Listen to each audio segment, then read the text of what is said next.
अस्सलाम वालेकुम व्यूअर्स, आप सबको एक दफ़ा फिर मेरे यूट्यूब चैनल में खुशामदीद। व्यूअर्स, आज हम इंशाल्लाह एक्सरसाइज 3.3 स्टार्ट करेंगे।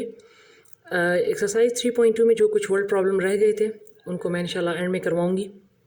तो चलते हैं अपने एक्सरसाइज की तरफ।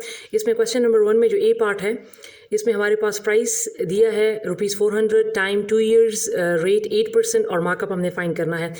ये एक्सरसाइज 3.3 फुल एक्सरसाइज जो है इसको हमने इस फार्मूले के तहत सॉल्व करना है। ठीक है, हमारे पास जो चीज़ें गिवन होंगी वो हम पुट करेंगे, जो चीज़ नहीं होगी उसको हमने फाइंड करना है। तो आप इन चारों चीज़ों में देख सकते हैं कि हमारे पास पी, आर और टी गिवन है, जबकि हमने मार्कअप फाइंड करना है। तो चलते हैं, वैल्यूज़ को पुट करते हैं। तो मेरे पास जो प्राइस है वो है 400, रेट जो है वो 8 है, जबकि टाइम जो है वो 2 ईयर्स है और 100 एज इट इज़। तो हम क्या कर लेंगे, इसकी कटिंग कर लेंगे, इनकी मल्टीप्लिकेशन कर लें, तो ये आपके पास आ जाएगा मार्कअप 64। ठीक है, सो ये तो बहुत ही ईजी क्वेश्चंस हैं।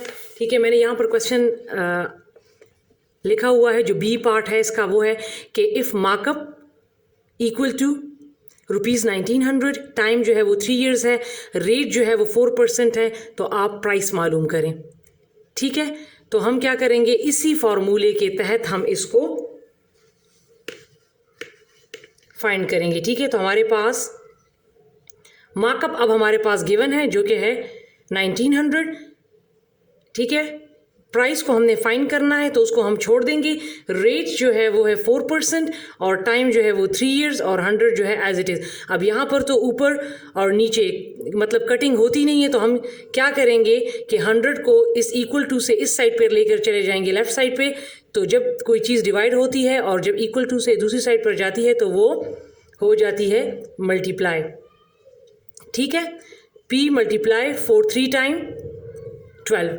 ठीक है, अब चूंकि मैंने प्राइस फाइंड करना है तो हम क्या करेंगे, पहले हम इसको मल्टीप्लाई कर लेते हैं। तो ये आपके पास आ जाएगा 1 2 3 एंड 4 और ये आपके पास आ जाएगा ये। ठीक है, अब चूंकि मैंने प्राइस को फाइंड करना है तो इस 12 को मैंने ख़त्म करना है, तो हम क्या करेंगे कि जो चीज़ इसके साथ मल्टीप्लाई होगी वो यहाँ पर भी डिवाइड हो जाएगी और वो यहाँ पर भी डिवाइड हो जाएगी।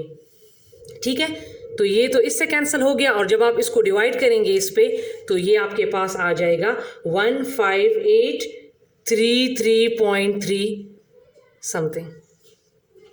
ठीक है, अब इसमें जो सी पार्ट है वो हमारे पास है। अब यहाँ पर प्राइस गिवन है 4000, रेट है 10%, मार्कअप जो है वो है 12500। ठीक है, 12500 और टाइम हमें फाइंड करना है, तो वही फॉर्मूला है। ठीक है, और इसमें जस्ट वैल्यूज़ को पुट करें तो यहाँ पर आपके पास मार्कअप जो है वो है 12500, प्राइस जो है वो है 4000, रेट जो है वो है 10%, टाइम को फाइंड करना है और ये हो गया 100 एज इट इज़। अब ये इससे कट गया, इसको आप एज इट इज़ लिख लें। इसको जब हम इससे मल्टीप्लाई कर लेंगे तो ये आ जाएगा 400, टी को एज इट इज़। अब वही चीज़, टाइम हमने फाइंड करना है तो टाइम के साथ जो 400 इसको हमने ख़त्म करना है, तो 400 यहाँ भी डिवाइड कर लें, 400 यहाँ भी डिवाइड कर लें, तो ये तो इसके साथ कट गया, ये 2 0 इस 2 0 से कट गए। और जब आप इसको इस पर डिवाइड करेंगे तो इसका आंसर आपके पास आ जाएगा 31.25 ईयर्स। ठीक है, तो ये इसका आंसर हो गया। अब जो फोर्थ पार्ट है उसमें मार्कअप फाइंड करना है, तो उसको जो है आप खुद कर लें। जी तो व्यूअर्स, अब इसमें हमारे पास जो वर्ड प्रॉब्लम है वो है कि the cash price of washing machine is 19,500। Iqra buys it on instalment by paying ₹4,500 as a down payment and the rest by 9 monthly installment of ₹2,000 each. If she buys it using as cash payment, ठीक है, how much money will she save? इन्होंने कहा है कि एक washing machine है जिसकी जो प्राइस है नकद कीमत वो 19,500 है। इकरा जो है इसको बाय करती है इंस्टॉलमेंट पे, तो वो क्या करती है कि उसमें 4,500 डाउन पेमेंट दे देती है। जिस तरह वो हम कोई चीज़ ख़रीदते हैं तो हम उसमें कुछ पैसे एज एडवांस दे देते हैं और बाकी जो है उनकी जो मंथली इंस्टॉलमेंट होती है वो फिर पे करते हैं।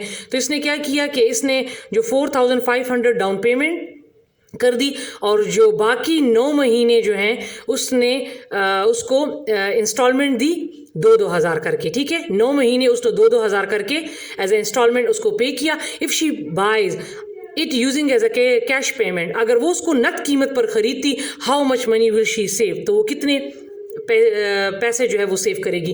तो देखें इंतहाई इजी क्वेश्चन है। जो कैश प्राइस है, cash price of washing machine, ठीक है, तो ये है 19,500, सही है। और उसने जो डाउन पेमेंट की है, ठीक है, डाउन पेमेंट वो है 4,500, ठीक है। नंबर ऑफ इंस्टॉलमेंट या नंबर ऑफ जो मंथ्स हैं, ठीक है, इंस्टॉलमेंट के मैं यहाँ पर मंथ्स लिख लेती हूँ, ठीक है, वो है 9।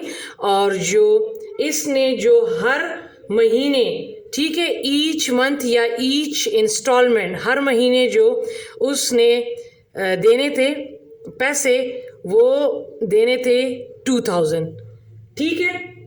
अब हमने क्या कर लेना है कि हमने पहले तो ये फाइंड करना है कि उसने 9 महीने टोटल अमाउंट कितनी दी। अगर उसने 9 महीने 2-2 हज़ार दिए तो टोटल इन्होंने जो टोटल इंस्टॉलमेंट है, ठीक है, मैं इन शॉर्ट लिख लेती हूँ, उसने टोटल इंस्टॉलमेंट की कितनी रकम जो है वो अदा की।